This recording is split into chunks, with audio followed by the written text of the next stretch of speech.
नमस्कार प्यारे कृषि विद्यार्थियों। उपज कैरियर संस्थान कोटा आपका हार्दिक अभिनंदन करता है। और जैसा कि आपको पता है कि कृषि पर्यवेक्षक परीक्षा की तिथि को संशोधित करके वेबसाइट RSSB पर डाल दिया गया है। और अब जो है परीक्षा के हमारे पास बचे हैं कितने मंथ 10 मंथ, मतलब 10 महीने बचे हुए हैं। और हमारा टॉपिक भी आज का यही है, कृषि पर्यवेक्षक अंतिम 10 माह की रणनीति। तो अंतिम 10 माह की रणनीति क्या होगी, इस रणनीति को हम आज आपके साथ डिस्कस करने वाले हैं। कई बच्चे जो है वो अभी सुसुप्तावस्था में होंगे, उनको सुसुप्तावस्था से जगाने का सही समय अब आ गया है, क्योंकि ज़्यादा समय बचा नहीं है। और अब इस समय को भी अगर हम ऐसे ही निकालेंगे तो जो पुरानी वैकेंसीज में हाल हुआ है, कई सारे बच्चे जिन्होंने पुरानी वैकेंसी से लगे हुए आ रहे हैं, उनका जो हाल हुआ है वैसा ही हाल दोबारा ना हो। क्योंकि अपॉर्चुनिटी अच्छी है, वैकेंसीज अच्छे पदों पर है और अच्छा खासा हमें जो है टाइम मिला हुआ है। अभी देर नहीं हुई है, हमारे पास 10 महीने का समय है। तो जो भी गांव कस्बों में पड़े हुए हैं वो जल्दी से उपज कैरियर संस्थान की ओर मूवमेंट ले लें, ताकि इस रणनीति के अनुसार जो है हम बहुत ही बेहतरीन तैयारी कर सकें। उपज जो है आपके लिए विभिन्न प्रकार के संसाधन उपलब्ध करवाने वाला है। इस बार सुपरवाइजर की परीक्षा के लिए बहुत ही उत्तम विशेषज्ञों के साथ और उत्तम रणनीति के साथ और उत्तम संसाधनों के साथ और उपलब्ध नोट्स के साथ आपको तैयारी करवाने वाला है, जिसमें बिल्कुल सटीक तैयारी आपको करवाई जाएगी, जिसमें जीके, हिंदी और एग्रीकल्चर के जो तीनों सब्जेक्ट हैं और उसमें क्या एक्स्ट्रा हो सकता है, क्या RSSB का लेवल है, RSSB किस लेवल पे जीके पूछती है, RSSB किस लेवल पे जो है आपसे हिंदी पूछती है और किस लेवल पे आपसे एग्रीकल्चर पूछती है, इन सब लेवल का और कट ऑफ किस प्रकार से ज़्यादा कम होती है, इन सब चीज़ों की हम विस्तृत चर्चा इस वीडियो के माध्यम से करने वाले हैं। तो जो भी इस चैनल पे नए हैं वो इस चैनल को सब्सक्राइब जरूर करें, क्योंकि कृषि पर्यवेक्षक के लिए बहुत ही बड़े सरप्राइज ये चैनल आपको देने वाला है। इस चैनल के माध्यम से आपको जो है डेली प्रैक्टिस के लिए, मुफ्त में स्टडी के लिए, आपको क्वेश्चन प्रैक्टिस के लिए आपको वीडियो प्रोवाइड करवाए जाएंगे, जो कि वो बिल्कुल फ्री रहेंगे। पर वीडियो से कुछ नहीं होगा दोस्तों, आपको जो है ऑफलाइन क्लास जरूर लेनी पड़ेगी। ऑफलाइन क्लास ही मेन तैयारी का आधार होता है। अगर ऑफलाइन क्लास लेकर के अगर आप तैयारी नहीं करते हो तो पढ़ाई का स्तर जो है वो कमज़ोर रहता है, ये डेफिनेटली हम कह सकते हैं। हमें एक पूरी की पूरी जो है कंसंट्रेशन नहीं मिल पाती है वीडियो क्लास में, या फिर कहीं भी हम मोबाइल के माध्यम से अगर आप देखते हैं। पर जो लोगों की डिमांड है उसके अकॉर्डिंग लोग कई सारे संस्थान ये चीज़ें प्रोवाइड करते हैं और करते भी रहेंगे, आगे भी करते रहेंगे, क्योंकि वो जो है वहाँ जा नहीं सकते तो कम पैसों में वो संसाधन लेने की कोशिश करते हैं। पर फिर भी मैं आपको कहना चाहता हूँ कि जो है गंगा जी के पास जाने से ही आपका उद्धार होगा, न कि गंगा जी आपके पास बिल्कुल नहीं आएगी और ऐसे पहुंचाया जा रहा है। तो वो वैसे ही है जैसे आप हरिद्वार गए या ऋषिकेश गए, वहाँ से आप गंगा जल भर के ले आए और उसके बाद में अपन आचमन कर लेते हैं, तो वो उसी तरीके का रहेगा। वैसा फीलिंग्स आपको बिल्कुल नहीं आएगा जैसा कि वहाँ जा कर के फीलिंग्स आता है। तो पढ़ाई का एक तरीका होता है, एक मेथड होता है, उसका एक पढ़ाई का एक पूरा का पूरा एक कल्चर इकोसिस्टम है, उसको नहीं बिगाड़ते हुए हम ऑफलाइन ज़्यादा से ज़्यादा उपज में हम ज्वाइन करें, ताकि हमारी तार्किक क्षमता में वृद्धि हो। और उसके बाद में जो हमारे सोचने की क्षमता है पढ़ाई के प्रति और एग्रीकल्चर विषय के प्रति, जो हमारी भ्रांतियां हैं वो दूर हों और किस प्रकार से पढ़ा जाए, इन सब की जानकारी आपको यहाँ पर दी जाएगी। तो डिस्कस करते हैं हम एग्रीकल्चर सुपरवाइजर के लिए जो 10 महीने की रणनीति है, उसमें उनमें हम किस प्रकार से पढ़ाई करें और कैसे हमारा सिलेक्शन सुनिश्चित करें। तो वो मैंने आपको पहले ही बता दिया है कि आप इस वीडियो में आप ये चीज़ें तो सीख ही गए होंगे कि आपको जो है ऑफलाइन स्टडी करना बहुत ज़्यादा ज़रूरी है। और एक किस प्रकार के नोट्स प्रिपेयर करें अपन, ये इसमें हम आगे देखने वाले हैं। तो देखो, हमारे पास जो है 10 माह का समय बचा हुआ है। मतलब हमारा एग्ज़ाम जो होना है वो कब होना है, 8 मार्च 2026 को होने वाला है। 2026 ऐसा वर्ष होना चाहिए आप लोगों के लिए, जो भी हाड़ौती के बच्चे हैं उनके लिए ऐसा वर्ष होना चाहिए कि इस बार राजस्थान की इस वैकेंसी में ज़्यादा से ज़्यादा हाड़ौती के बच्चे जो है अपना चयन दें और ज़्यादा से ज़्यादा हाड़ौती के बच्चे जो है इस परीक्षा को पास करें। मैं ये चाहता हूँ पर्सनली। 8 मार्च को आपका एग्ज़ाम होने वाला है, तो ये 10 माह का समय आपको मिलने वाला है और 10 माह का जो समय मिलेगा, इस 10 माह के समय में आपके पास सिलेबस में जो 3 सब्जेक्ट आपको मिलने वाले हैं वो कौन कौन से हैं, आपका जीके मतलब जनरल नॉलेज ऑफ राजस्थान, उसके बाद में दूसरा है जीके के बाद में है हिंदी, और हिंदी के अलावा है आपका एग्रीकल्चर। तो ये आपको पैटर्न पता है ऑलरेडी कि 60 क्वेश्चंस जो आते हैं वो किसके आते हैं, एग्रीकल्चर के होंगे, और हिंदी के जो क्वेश्चंस होंगे वो कितने होंगे, 15 क्वेश्चन होंगे, और जीके के जो क्वेश्चन होंगे वो 25 क्वेश्चन होंगे। तो टोटल क्वेश्चन जो होते हैं वो हमारे पास कितने आ जाते हैं, 100। तो टोटल 100 क्वेश्चन है और हमारी रणनीति ये रहती है, हमें रणनीति क्या सेट करनी है 10 माह के लिए कि हमें मिनिमम जो है वो 80 क्वेश्चंस अटेम्प्ट जो है सही अटेम्प्ट करने हैं, बिल्कुल ही सही करने हैं। माइनस मार्किंग काट पीट के जो भी क्वेश्चंस रहे आपके वो कितने रहे, ये आपका टारगेट होना चाहिए। टारगेट 80 का टारगेट अगर आपका रहता है तो डेफिनेटली मैं आपको गारंटी के साथ कहता हूं कि आपका सिलेक्शन 101% हो जाएगा। तो 80 क्वेश्चन का टारगेट रखने के लिए किस प्रकार की तैयारी की जाए, क्या आपकी कार्य योजना हो, किस प्रकार के संसाधनों से आप तैयारी करें, ये सभी चीज़ें जानना बहुत ही ज़्यादा ज़रूरी है। तो सबसे पहले हम बात कर लेते हैं कि हमारे पास क्या क्या लिटरेचर हमारे पास होना चाहिए, क्या क्या सामग्री हमारे पास होना चाहिए, जिससे कि हम सुपरवाइजर की तैयारी बहुत अच्छे से कर सकें और हमारा जो टारगेट हमने बनाया है। तो सबसे पहला तो क्या है, हमने बता ही दिया आपको कि गोल डिसाइड करना है। सबसे पहला हमारे पास क्या है, गोल। तो हमें क्या गोल है हमारा, तो हमारा गोल है 2026 कृषि प्रवेश की परीक्षा को बिल्कुल अच्छे ढंग से पास करना है, जिसमें कि ना कि कोई 2 गुना लिस्ट में नाम आ गया, ऐसा कुछ भी नहीं रखना है। ये बिल्कुल आप विचार कर लें कि 2 गुना लिस्ट में नाम आने से भी कोई आपको तवज्जो नहीं देने वाला। आपको आना है बिल्कुल ही सटीक, आपकी आप पेपर दे के आए और आपको इतना कॉन्फिडेंस होना चाहिए कि मेरा सिलेक्शन तो 101% होगा ही होगा। तो गोल आपको मैंने बता दिया है, 80 क्वेश्चंस बिल्कुल राइट, ये आपका मिनिमम गोल है, न्यूनतम आपका जो है रहना चाहिए। उसके बाद में हमारे पास आता है कि क्या क्या जो है सामग्री संसाधन क्या क्या होने चाहिए। सामग्री संसाधन क्या होने चाहिए, तो सामग्री में सबसे पहले सामग्री 2 तरह की सामग्री होती है। सामग्री का मतलब यहाँ पर ऐसे नहीं समझे कि कोई पूजा पाठ होगा। सामग्री का मतलब है कि मटेरियल क्या क्या आपको लगेगा। मटेरियल में हमें यहाँ पर 2 प्रकार के मटेरियल मिलते हैं। एक तो हमें ज्ञान अर्जन करने के लिए मटेरियल चाहिए होता है, मतलब हम कहाँ कहाँ से जो है टॉपिक टू टॉपिक स्टडी करें। तो सबसे पहला तो होता है बुक्स, और दूसरा होता है क्वेश्चंस पैटर्न। क्वेश्चंस का पैटर्न जो रहेगा वो किस प्रकार का पैटर्न होता है, किस प्रकार के क्वेश्चन जीके में किस पैटर्न के आधारित क्वेश्चन होते हैं, कौन से टॉपिक में कितने पैटर्न के क्वेश्चन बन जाते हैं, और रैपिडली हम देख रहे हैं कि रिसेंट ईयर में कितने क्वेश्चंस एग्रीकल्चर के आए हैं, कितने जीके के आए हैं, और उन्होंने कौन कौन से टॉपिक को रिपीटली जो है कवर किया है, मतलब वो हर बार रिपीट हो रही है ऐसी कार्य योजना। तो उसी तरह से हम कार्य योजना को बताने वाले हैं। हर बार जो है वो चीज़ें फिक्स होती है कि कैसे जो है पेपर करवाए जाते हैं, किस प्रकार से टॉपिक, कौन सा टॉपिक हर बार किस टॉपिक को तवज्जो दी जाती है, कौन से टॉपिक उठाए जा रहे हैं, और उन टॉपिक्स में से किस तरह से वो क्वेश्चंस पैटर्न ढूंढता है और हमें देता है, ताकि हम उस क्वेश्चन को अटेम्प्ट करें।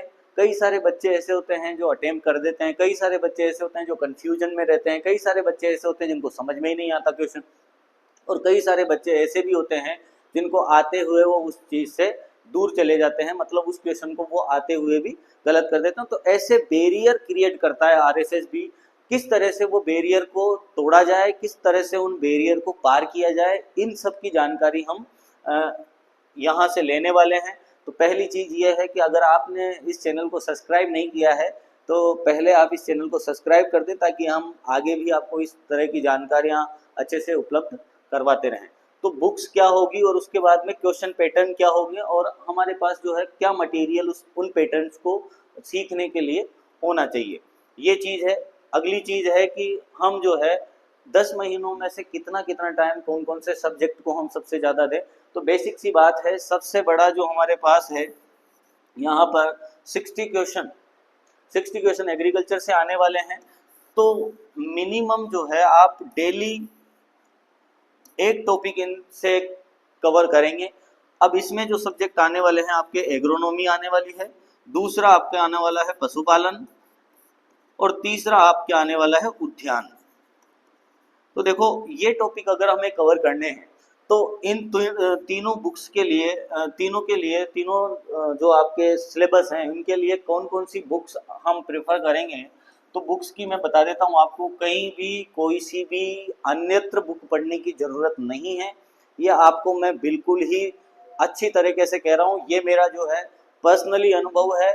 और अनुभव ऐसा है कि आप ये मान के चलो कि मैंने जो है वो जब भी सुपरवाइज़र का एग्ज़ाम दिया है आज दिन तक, हर बार मैंने जो है उसको फाइट किया है। ये मेरा अनुभव है और उसी अनुभव के आधार पर मैं आपसे कहना चाह रहा हूँ कि बुक्स जो रहेगी आपकी वो क्या रहेगी। 11th एग्रीकल्चर मतलब 11वीं की कृषि विज्ञान की बुक, उसके बाद में 12th कृषि जीव विज्ञान,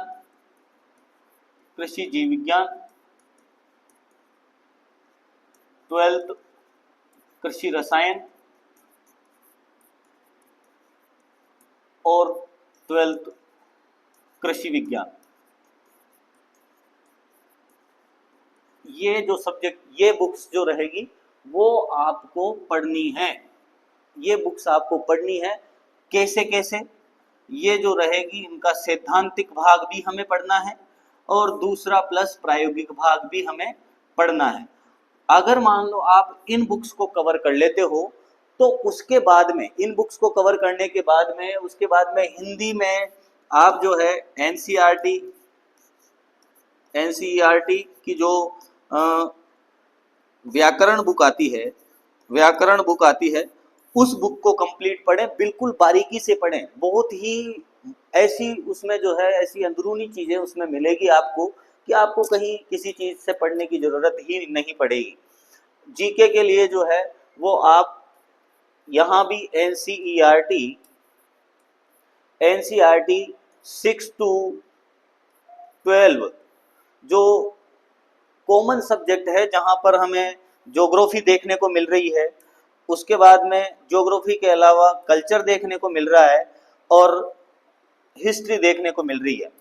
तो ये जो तीनों हैं वही चीज़ें आपको फर्स्ट प्रायोरिटी पे प्रेफर करनी है। मतलब आने वाले 5 माह आपको इसी तरह की तैयारी करनी है।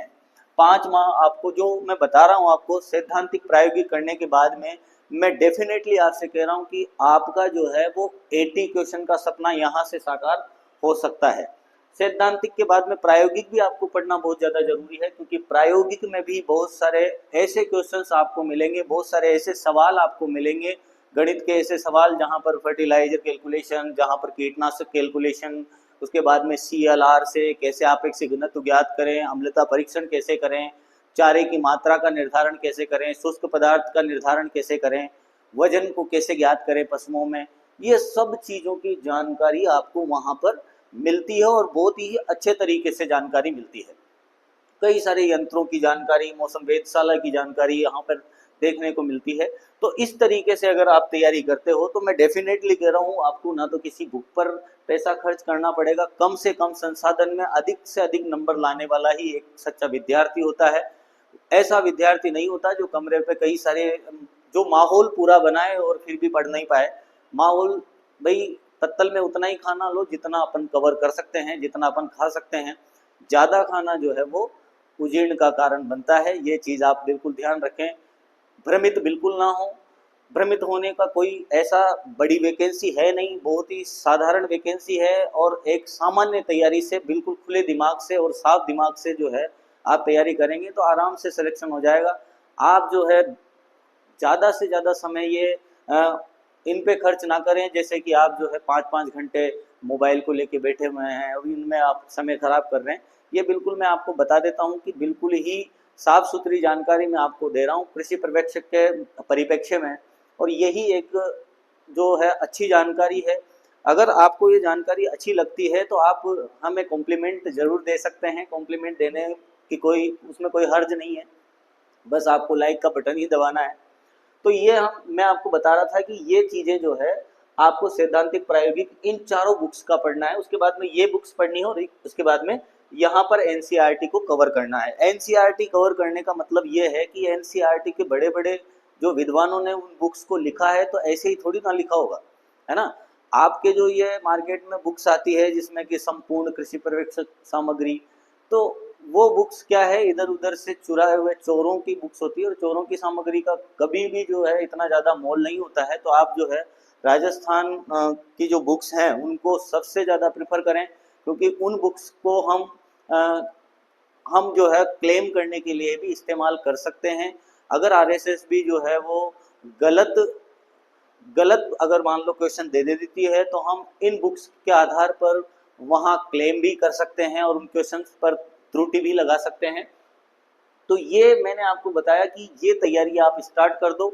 इस तैयारी के लिए मैं आपके लिए जो है एक 20 क्वेश्चंस की एक सीरीज लेकर आने वाला हूँ, जिसे उपज 20 के नाम से जाना जाएगा। उपज 20 सीरीज जब भी आपके पास आएगी उसमें मोस्ट एक्सपेक्टेड क्वेश्चंस होंगे और कैसे एग्रीकल्चर के प्रति जो आपके अंदर जो भ्रांतियां भरी हुई है उन भ्रांतियों को कैसे क्लियर किया जाए और टॉपिक टू टॉपिक शुद्ध मटेरियल आपको कैसे उपलब्ध करवाया जाए, उन क्वेश्चंस के माध्यम से भी मैं आपको बताऊंगा।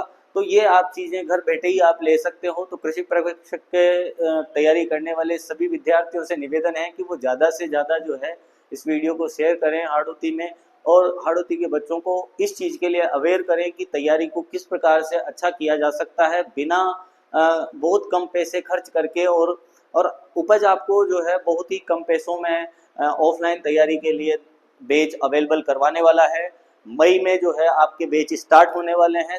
लगभग जो है हम 10 महीने की तैयारी करवाने वाले हैं। 10 महीने में आपको जी तोड़ मेहनत करवाने वाले हैं और उस मेहनत से सटीक आपको जो है क्वेश्चन करने की क्षमता भी यहाँ पर उपलब्ध हो जाएगी। तो ये मैंने आपको बुक्स बताई है, ये सिलेबस वगैरह है, इन सब के बारे में है। और जो भी आपका डाउट रहता है कि सर किस प्रकार से क्या क्या हम कर सकते हैं, क्या योजना रह सकती है, उन सब की आप जानकारी दो। तो आप जो है मुझे कमेंट के माध्यम से ज़रूर बताएं कि और क्या क्या तैयारी हम कर सकते हैं। तो आप जल्दी से जल्दी तैयार हो जाओ कृषि पर्यवेक्षक के लिए। अभी तक जैसी भी तैयारी कर रहे थे आप, बिल्कुल कोई दिक्कत नहीं है, आपने ज्ञान अर्जित कर लिया है। उस ज्ञान का कैसे उपयोग में लाना है यही सबसे ज़रूरी चीज़ है, क्योंकि ज्ञान तो सबके पास खूब भरा पड़ा हुआ है। एग्रीकल्चर में रट्टा मार स्टूडेंट की कमी नहीं है, खूब ज्ञान है एग्रीकल्चर वाले बच्चों के पास। पर उस ज्ञान जो अपने पास अवेलेबल संसाधन हैं उन संसाधनों का सदुपयोग कैसे किया जाए वो सबसे बड़ी बात है। अभी तक आपने सदुपयोग किया, दुरुपयोग किया, वो जो भी किया है उस चीज़ को आप तक सीमित रखेंगे और उसके बाद में नए नए एक्सपेरिमेंट्स हम इस के साथ कैसे कर सकते हैं इस पेपर को फाइट करने के लिए, उसके लिए आपको जो है उपज के साथ जुड़ना पड़ेगा। और जो कोई भी सामग्री होती है तो उससे कोई भी प्रोडक्ट बनाया जाए इसके लिए पूरी रूपरेखा और उसका सीक्वेंस जानना बहुत ज़्यादा ज़रूरी है।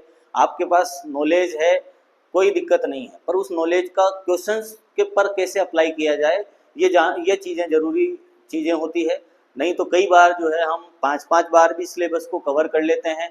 कई सारे स्टूडेंट ऐसे भी देखे हैं मैंने जो 10-10 बार सिलेबस को कवर कर लेते हैं। कई सारे स्टूडेंट ऐसे देखे हैं जो 4-5 वैकेंसी से जो है लगे पड़े हैं और उन्होंने कम से कम 20 बार सिलेबस कंप्लीट कर लिया होगा, पर फिर भी नहीं हो पा रहा है। तो मतलब कमी जो है वो मुख्य रूप से कार्य योजना में होती है। तो कार्य योजना में इस और भी अगर आपको कोई लगता है कोई क्वेश्चंस तो आप ज़रूर छोड़ें क्वेश्चंस और इस चैनल को सब्सक्राइब करें। धन्यवाद।